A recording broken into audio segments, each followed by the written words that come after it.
ગામડાના એક પિતા તેમની દીકરીને લઈને રોડ પર જઈ રહ્યા છે. ત્યાં રસ્તા ઉપરથી સ્કૂલ બસ નીકળે છે, જેમાં બાળકો સ્કૂલે જતા હોય છે અને બારીમાંથી હાથ કરી અભિવાદન કરે છે. પિતા પુત્રી પણ હાથ ઊંચો કરે છે, પરંતુ દીકરી નિરાશ થાય છે. પિતા જાણી જાય છે. પિતા દીકરીને કહે છે, ચિંતા ના કર બેટા, હું પણ તને ખૂબ ભણાવીશ, ડૉક્ટર બનાવીશ. હવે કોઈ પિતાએ પોતાના બાળકના શિક્ષણ માટે ચિંતા કરવાની જરૂર નથી. શાળા પ્રવેશોત્સવમાં જોડાઈને આપના બાળકને શાળામાં પ્રવેશ અપાવો.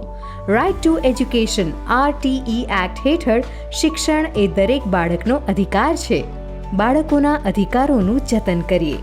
દરેક બાળકને શાળાએ મોકલીએ. ગુજરાત રાજ્ય બાળ અધિકાર સંરક્ષણ આયોગ ગાંધીનગર દ્વારા જનહિતમાં પ્રસ્તુત.